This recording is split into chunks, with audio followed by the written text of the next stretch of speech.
Today on Blue 58, the Kansas City Chiefs are coming to town, setting the seemingly resurgent Packers up for a primetime game that could tell us a lot about this team, or maybe nothing at all. Blue 58! Hello and welcome to another episode of Blue 58, the one and only podcast of thepowersweep.com. I am your host, John Meerdink, happy to be with you here for another episode. The Chiefs, they're coming to Lambeau Field, and they're bringing with them a lot of national attention. And with national attention comes one of my least favorite parts of sports media, the narratives. I understand why we have narratives, and I wrote about this in my picks column at thepowersweep.com, on our Patreon, on our Substack. You can read the relevant portion of this for yourself if you'd like to, but I'm going to kind of recap it here a little bit. Narratives are a part of this game, and I don't mean the game like a game of football. I mean the game of covering and consuming coverage of sports. We understand that. We use stories to make sense of what we see. Storylines emerge naturally. Storylines are manufactured. Stories are everywhere. And it makes sense. Part of how human beings make sense of the world is by telling ourselves stories. You have internal narratives that help you shape decision-making in franchises. You've got external narratives about how this guy is a good and this guy's a choker, and this coach always comes up with, clutch situations and blah, blah, blah. You understand the narratives. They're annoying because the narratives aren't always true.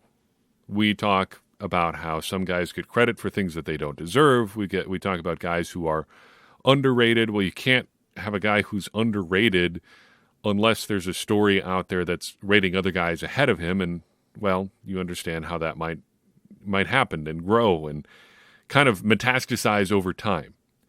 But every so often, even if you're like me and you don't like the reliance on storylines to make things bigger or smaller than they are, more or less meaningful than they are, every so often there comes an opportunity for a storyline that is just so perfect that you can't help but pay attention to it.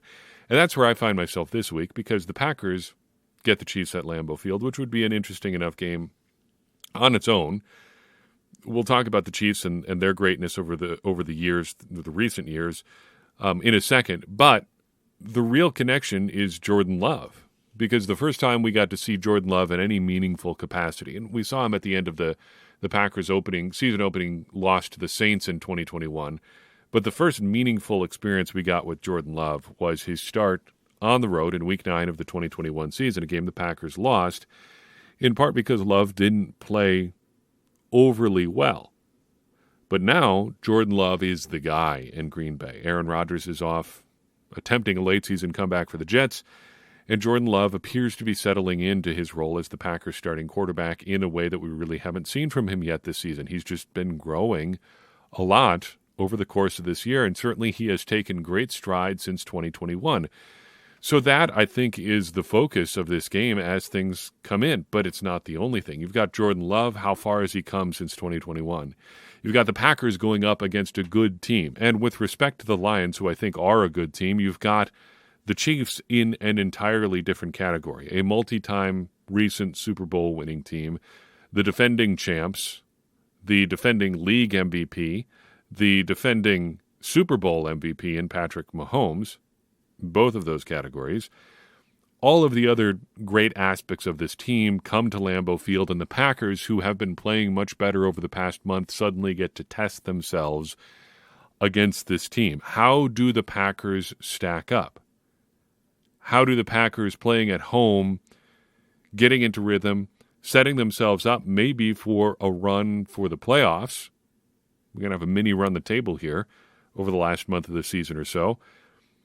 How do they measure up against one of the true, seemingly elite teams in the league? And more on that seemingly word as we start to talk about the Chiefs here in a second. Then you've got Matt LaFleur matching up against Andy Reid. We've talked about Matt LaFleur's role in this Packers season, what it means in the short term, what it means in the long term. By and large, I think he's still regarded as one of the bright young coaches in the league. I don't know where he would rank among, if you sat down and ranked the best coaches in the league, where would he rank? Top 10, somewhere in there, probably, just because of the Packers' success over the past 5 years. And being with the Packers for 5 years automatically makes him one of the longer tenured coaches in the NFL, just because of how quickly all these things turn over. But he is no Andy Reid. Andy Reid might be the best coach working in the league right now. Bill Belichick is not at the heights that he once was when partnered with Tom Brady. Mike Tomlin is probably the other one who would fall into that category of like best working coach, just given how long he's been in Pittsburgh. Andy Reid is not only one of the better coaches, but he's been around a long time. He's one of the guys who just ends up being considered one of the greats just because he's lasted for so long. And if you do last a long time in the NFL, chances are you are a really good coach. And Reid has the Super Bowl rings to prove that, yes, he can be part of putting together a really, really great team. So you get the narrative, the storyline of Matt LaFleur measuring himself against one of the clear greats of the current era in the NFL, and Andy Reid. That's a pretty exciting narrative, too. Then you've got Taylor Swift, if that's something that appeals to you. It doesn't to me, but also the level of attention that Taylor Swift is getting relative or related to the NFL also doesn't bother me either. And here's why. I want more people to like football. One of the key, I guess, goals of this podcast and of thepowersweep.com is to share this game that I really, really enjoy with people, and I want you to enjoy it or get some of the same enjoyment out of it that I do. Part of that is recognizing that people get to the game in different ways. For me, it was growing up in eastern Wisconsin, and not just growing up there, becoming a Packers fan, but at the particular time when I grew up there. The first real season that I remember anything about was the 1994 Packers season. But you had Reggie White, you had Brett Favre, you had Leroy Butler. That's a colorful, exciting cast of characters, and that drew me in as a Packers fan. Not everybody has that experience with the Packers. I mean, if you were born, so I was born in 1988. I'm 6 years old in 1994. I start to remember things about that era. If I was born in 1983, maybe I don't get into it quite so much, or not at the same time because the team isn't quite so good. It doesn't have those same players in place. Maybe I'm born in 1998 instead of 1988. Then it's 2004, 2005, 2006 when I'm quote unquote coming online as a football fan. Do I have the same interest in the sport then as I do if I came on, as a Packers fan in the early 90s? The point is there are different ways to get into the sport, and that's still, those scenarios are a pretty conventional path in. There are other ways. We talk about it a lot with some of the international listeners to this podcast. You saw a guy with a block of cheese on your head and on his head, and you wondered what that was all about. You found out it was a part of a football team. You found out the Packers were one of the only publicly owned franchises in all of sports, and the only one in American sports, or at least the only one that matters in American sports. You found out maybe that they just wear green uniforms and you happen to like that. There's all sorts of different ways that you can get hooked up with just this team, to say nothing of the sport of football, that it's really hard for me to sit here and be like, they're promoting Taylor Swift. What, is Taylor Swift going to get people involved in the game of football? Yeah, probably not. But what if she does? I think that's pretty cool. So if she gets people on board with football, hey, the more the merrier. And that's the best part about it, stuff about football. It's not like if there's 100 people watching a football game, that's the maximum number of people that can enjoy that game at one time. It could be 10,000 or 100,000 or 1 million or 10 million. Everybody can watch the same game and get enjoyment out of it. If you take that 10 million and make it 50 million or 100 million, the level of enjoyment doesn't go down. It just goes up because we all have more to share together. So I think that is something that can't be denied in this game. You get somebody like Taylor Swift, a non-football character who's getting inserted into the storyline that we're talking about with the game. Maybe it does bring a few people into the fold of football, and we grow the tent that way. And there's more of us to all enjoy this great game together. That's a long aside away from the game-related narratives here. The point about a lot of those game-related narratives, the funny thing about them is that for most, if not all of them that we mentioned, the Packers have to win for them to really feel like they mean anything. If we're talking about how Jordan Love has to win to show us how, or play well at least to show us how far he's come since 2021, well, if he doesn't play well, it's not much of a storyline here. Who cares if guy doesn't improve over the course of 3 years is a pretty boring storyline, isn't it? So if he goes out and stinks up the joint Saturday night, well, that's a bit of a dud of a story. If the Packers trying to measure themselves against one of the NFL's current, rounds of royalty, if they go out and just play, like a team that's not quite there yet, well, it doesn't really show us anything. It's not anything we didn't expect. Of course, the Chiefs won. The Chiefs were supposed to win. The Chiefs are 6-point favorites in this game, and since they're playing at Lambeau Field, that means Vegas really thinks that the Chiefs are about 9 points better than the Packers because they're not getting the 3 points that you would normally favor the home team. If Matt LaFleur doesn't look good against Andy Reid, it's kind of just confirming that what we already believe that we know, that Matt LaFleur is not in the same caliber of coach as Andy Reid. I think that would basically be the broad opinion on Matt LaFleur right now, and if he doesn't look as good as Reid does on Sunday night, it's not really changing anything at all for anyone. So the narratives might matter, but they kind of only matter to the extent that the Packers win. And even then, it's not like Jordan Love is sitting there, walking off the field, win or lose Sunday night, and thinking, wow, this really validates how far I've come since 2021. He might.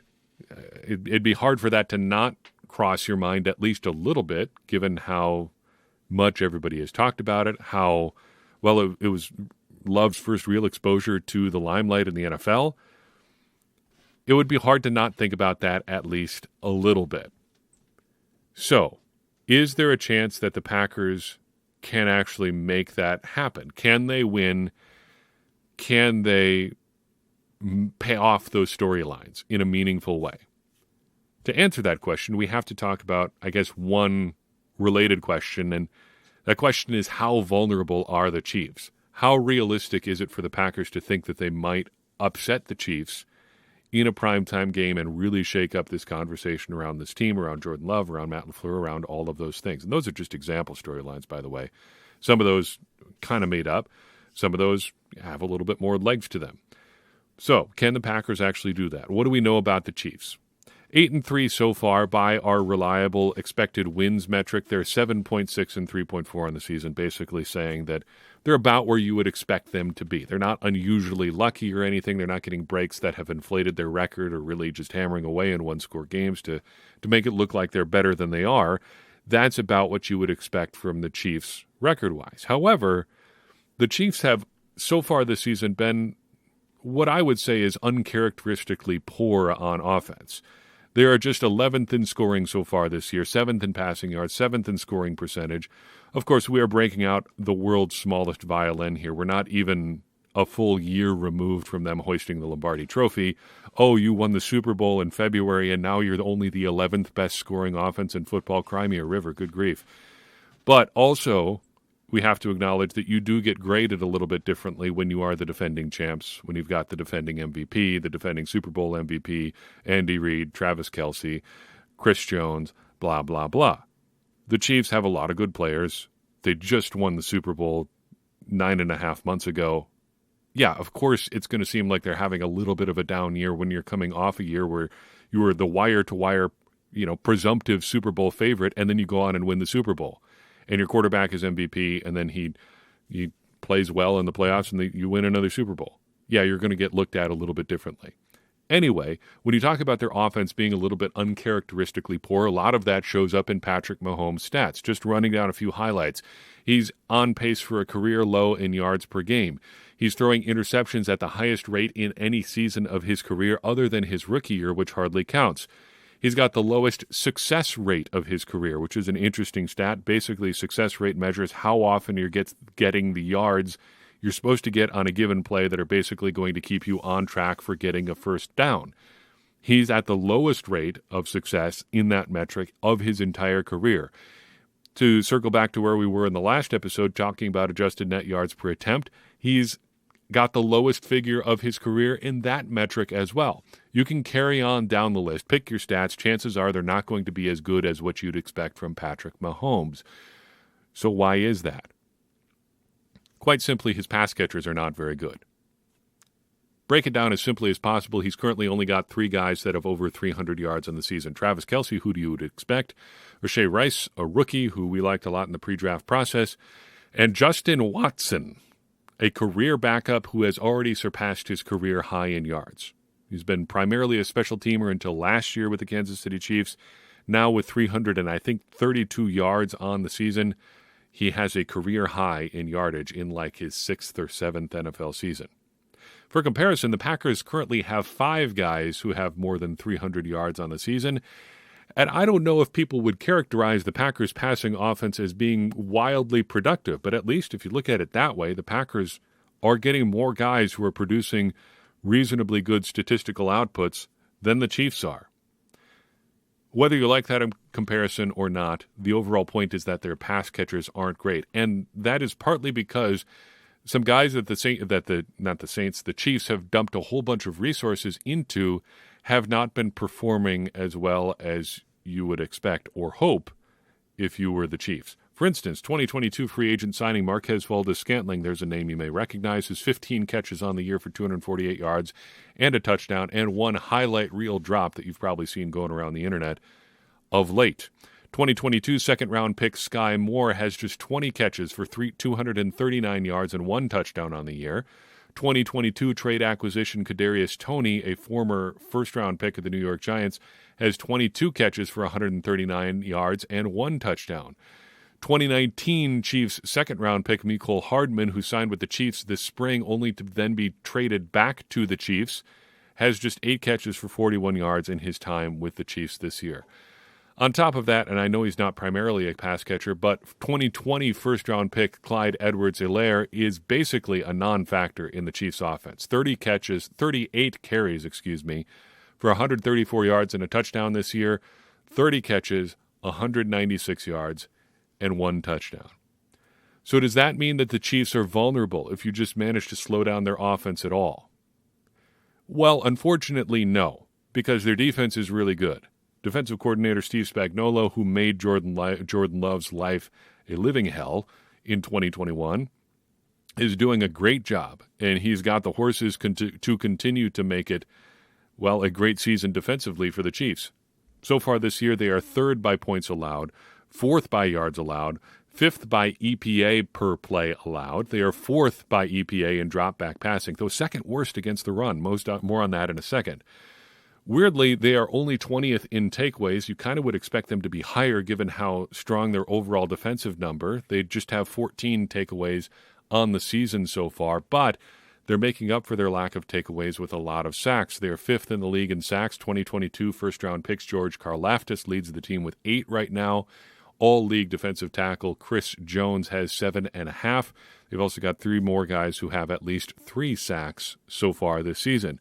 Defensive backs are good, not exactly like a murderer's row. They're not the Legion of Boom with just a ton of great players all over the secondary. But Trent McDuffie is 13th among cornerbacks with at least 200 coverage snaps this year, according to Pro Football Focus, 13 highest graded, that is. Brian Cook is their top-graded safety, but he's just 36th in the league at that position. So good, but not great safeties and defensive backs. The road to success here for the Packers is that if they could just somehow pound away on the ground, that seems like it's probably the way to go. But that, unfortunately, is a problem for a number of reasons. First, the Packers' offensive line has some profound struggles in the ground game. By Pro Football Focus, they are 24th against the run in terms of run blocking. They're the 24th ranked run blocking team by grade. That's how we should say that. According to ESPN's run block win rate stat, they are the 28th best line in the league in terms of run blocking. The second problem is that the Packers running back situation continues to be pretty tenuous. There's no Aaron Jones this week.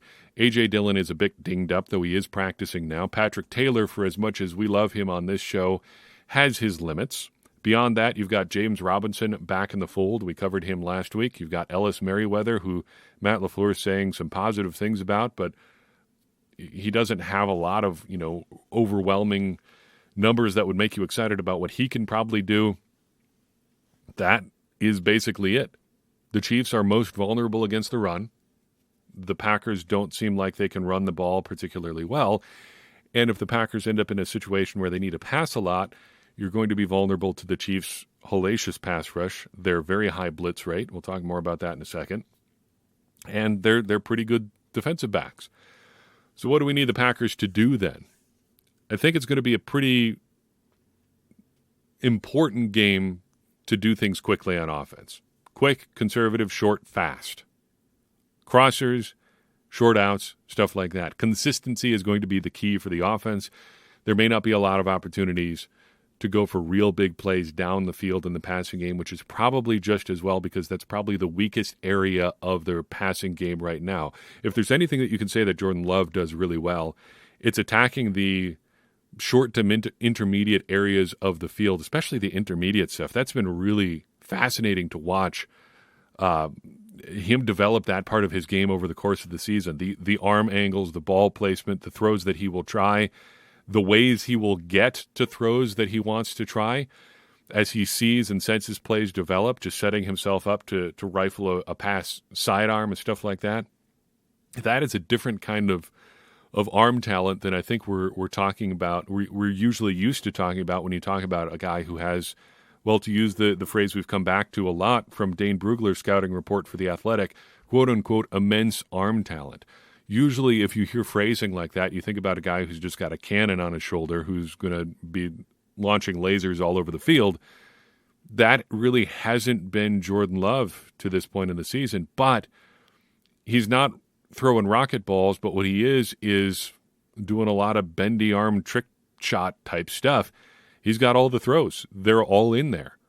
If you're not throwing deep balls, he can find a way to get guys the ball. And if they're catching it, the Packers offense suddenly looks a lot more dangerous, and it's looked a lot more dangerous the past couple of weeks. If you're going to play that short to intermediate passing game, Jordan Love looks like a guy who can do it. I think the Packers can win this. It's going to be hard, and the chances that they do, I think, are probably low. But, shoot, we're at the end of November here as I record this. We're still in it. The playoff race is still there. The Packers haven't been left behind. Anything is possible at this point. Aside from a win, then, what do we need to see from the Packers in this game?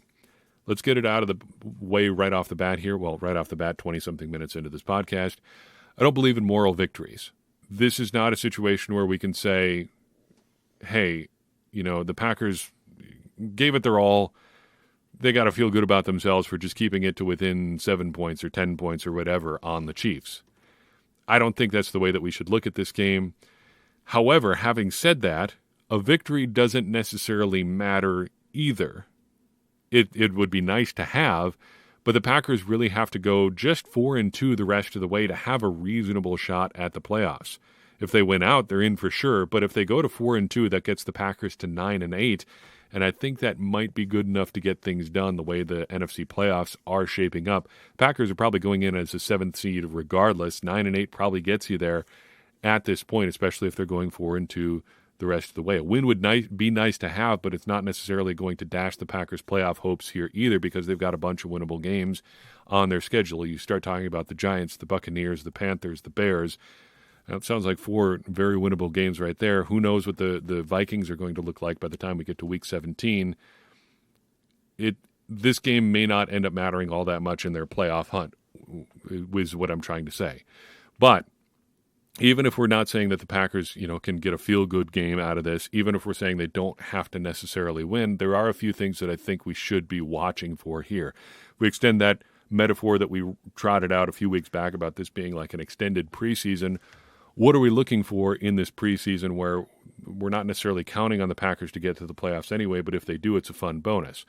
Let's talk about Jordan Love against the blitz. This is where I do think you have a real narrative as opposed to where they were in 2021 or where he was in 2021. Blood in the water is how I would describe Steve Spagnuolo's approach to going after Jordan Love last time around. It's pretty clear if you go back and watch that game, even watching it at the time, that Spagnuolo saw Jordan Love and said to himself, we got a first-time starter here. He's on the road. He had a short week of prep. Let's get crazy. And he turned it loose. They went after Jordan Love in that game, and that's basically what the Chiefs like to do. And I think we're going to see more of that in this league. According to Pro Football Reference, the Chiefs blitz at the 6th highest rate in the league. They are just a hair behind the Steelers to be eked out of the top 5.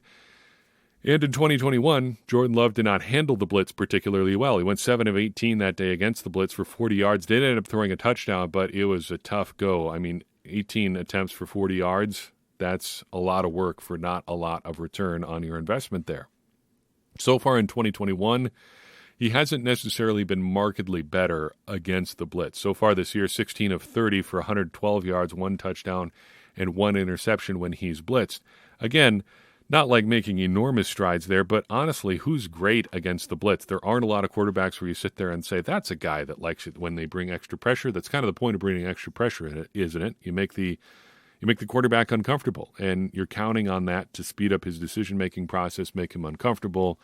If Jordan Love can make probably 1 to 2, maybe more like 3 or 4 plays against the blitz, that might be enough to offset what we know is probably going to be a not great performance against the blitz, at least for a team that likes to blitz a lot. And if Matt LaFleur can come up with some blitz counters for what the Chiefs like to do, there may be your path to some pass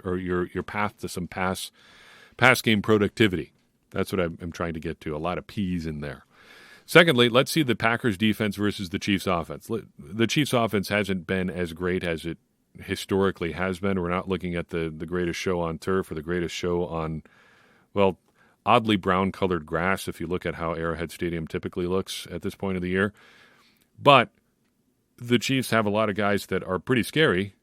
You kind of get the feeling for why Aaron Rodgers kept getting voted as one of the best or most dangerous players in the league, even when he was having down years later in his tenure with the Packers. When you look at Patrick Mahomes, he's not having one of his better years, but are you going to sit there as an opposing defensive coordinator, as Matt LaFleur, as even an opposing Packers fan, and be like, it's Patrick Mahomes' down year.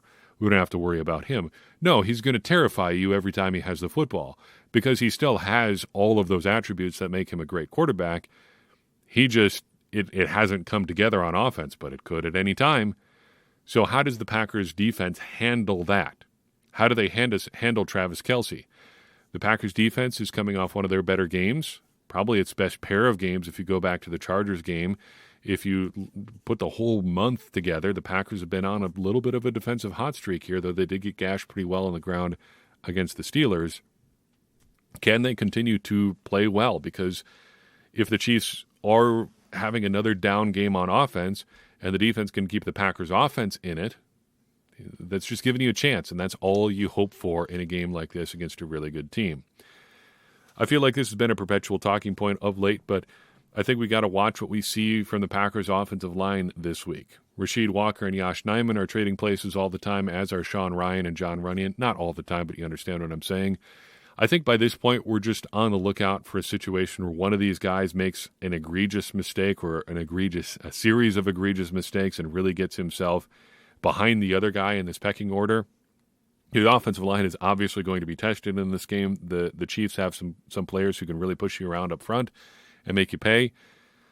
So if the Packers have some rough spots here, can they swap these guys and figure out a configuration that works?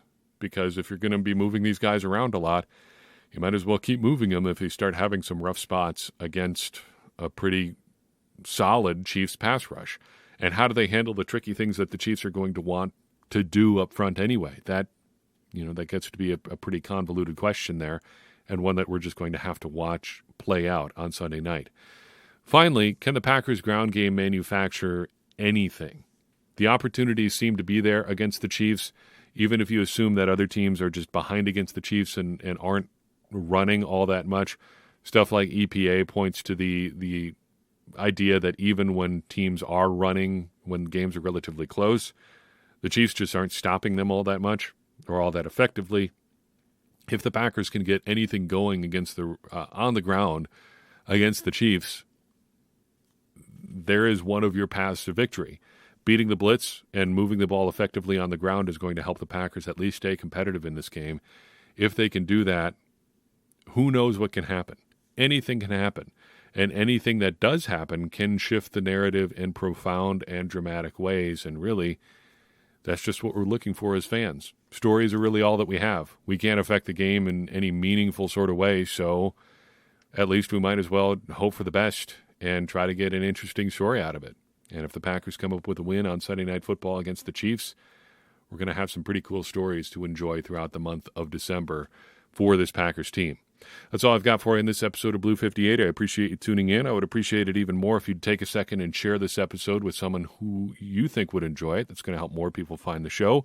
It is the number one way that we grow, and it's the number one way that we help more people become smarter Packers fans. And as I always say, smarter Packers fans are better Packers fans, and better Packers fans are what we all want to be.